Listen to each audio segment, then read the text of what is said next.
Welcome to this week's episode of the Horse with No Name podcast. I'm joined by Lancaster Bible men's basketball head coach Zach Filzen for this week's episode. The Chargers have won 11 straight games, and they will take on Penn State Abington this evening at 6 o'clock down in Abington, Pennsylvania. Zach, just a few questions as we enter the final week of the regular season here and get ready for NEAC playoffs. With only 2 regular season games left, tonight and Saturday. Playoff berth clinched. There's some other things to do, obviously. Yeah. But how do you keep the team focused over these last 2 games and not look ahead to next week? Yeah, I think it's really pretty easy right now because they know what's coming. I mean, they know the conference tournament is coming. There's some excitement with that. But at the same time, I think if we win tonight, we clinch the opportunity to host the whole way through if we are able to win the quarterfinal game. So they know that's at stake. They know if we win tonight, we're at a 20-win season already. They know we have the opportunity to go undefeated in the conference. So they're pretty excited. I mean, they're pretty locked in, ready to go. Great. That being said, are you looking at some scores that nights that we either do or don't play? Are you following, trying to piece things together? A little bit. I mean, for sure. I think there has definitely been some of that as we kind of figure out seeding and we figure out who's going to host and who's in the driver's seat. There's been some following of that for sure. Great. Over the course of the 11-game win streak, there's things we've done well, there's things we still are working on. As you head into this last week, when we start preparing for specific opponents starting next week and their tendencies, what are some things that we've done well, some things that you are kind of playing with here these last couple of days?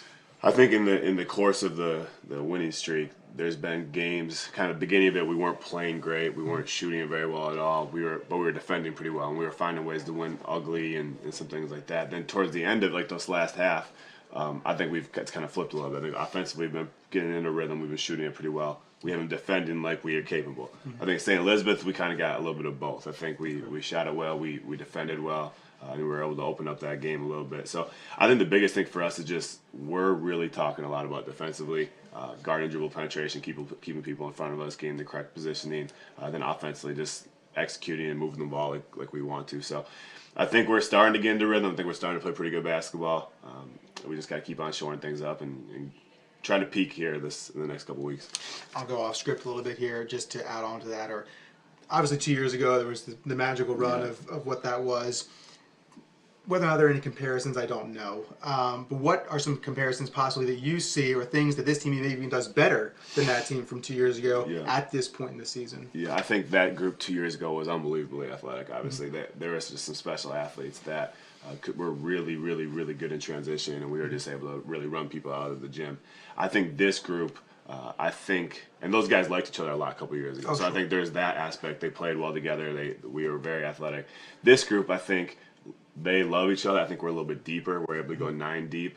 I think we execute a little bit better in the half court on both ends of the floor. And I think we're really starting to peak at the right time. That group 2 years ago, I'm not sure we peaked at the end of the year. I think we kind of peaked midway through the year. And we weren't playing our best basketball at the end. I feel like this group is starting to play our best basketball now at the right time of year. So I think there's definitely some comparisons, but there's some differences as well. And I think I'm excited about where we're at. I think we're starting to peak at a pretty good spot. New regional rankings come out today, obviously, after we're done taping this. But we are ranked in the region for the first time. And then we're also ranked in the NCCAA in the top 10 for Division I. So we're talking about some scholarship schools there in that ranking. I know it's the middle of the year and we're not focusing on that at all. But what does that mean for the program just going forward of, hey, you know what? We're one of the top 8 teams in the region. Hey, we're one of the top 10 teams of, Christian colleges in the country for Division I. Just what does that mean? It's pretty cool. I mean, it's really cool. Just like 2 years ago when we were ranked top 25 in Division III for the first time, it wasn't a huge deal, but at the same time, it meant a lot for our program. It's just another step. I think these are 2 more steps. Like now, the regional ranking is even more important than the top 25. So to get to that point where we're regionally ranked for the first time in school history is a great accomplishment. And it's cool that other people are taking notice. And I think the schedule we played out of conference and how we played basketball-wise and how we're playing, people are taking note of it. As for the NCCAA, it is against some scholarship schools that the playing field isn't necessarily even when it comes to the resources they have versus the resources we have. So the fact that we're able to stack up at least in a ranking with them is pretty cool. And I think our guys should be proud. It should be confidence builder, but at the same time they know, hey, we really have not done anything yet. There's a lot of important stuff ahead of us. Senior Day on Saturday.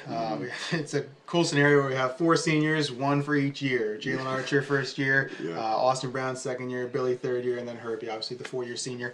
Just talk about those guys as a group, kind of, Billy and even Austin, I would say too, and Herbie, kind of growing up post with that team from 2 years ago, and then post that team 2 years ago.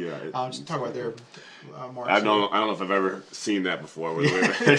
There's 4 seniors, and there's one. I mean, the guy's been here 1 year, 2 years, 3 years, and 4 years. But I think it's a special group of guys who have they've meant a lot to this program. Coming off what we were 2 years ago, and kind of losing a lot of guys after that, and really having to start over. They have bought in from. Especially those 3 that you mentioned have bought in from day one, and they've been really big at establishing our culture and also playing really good basketball. All 4 of them contribute a lot. All 4 of them are on the floor a good amount and have had really good moments for us. So I think they're a group that means a lot to this program. They've kind of coming off that high of 2 years ago and then having to really, we lost a ton to graduation and some other issues.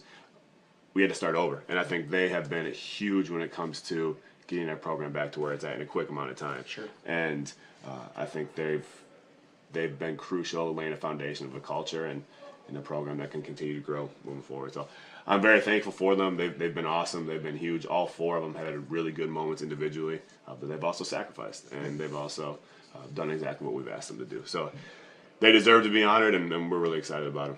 Great. So I want to thank Coach Filzen for joining me today. The Chargers play Penn State Abington tonight. The women's game will follow at 8. On Saturday, the Chargers host Bryn Athyn. Both teams earlier start than normal. The men will play at 12, the women at 2. We'll do senior day activities before each game. There's 1 women's senior this year, Kirsten Webster. So come out a few minutes early, about 11:45, 11:50 or so. We'll begin the senior day festivities for the men, and then prior to the women's game for Kirsten Webster. The Chargers will host quarterfinal games, both teams. That'll be next Tuesday, the 20th. Times and opponents still to be determined. That'll be determined after this Saturday's final regular season game. So looking forward to that. And then, as Zach said, the Chargers possibly could host the Final Four. Both teams still in contention to do that. That would be next weekend, Saturday the 24th and Sunday the 25th. Once again, thanks, Coach Filzen, for joining us. This has been Zach Freeman. Thank you for joining us on the Horse with No Name podcast. Go Chargers, go.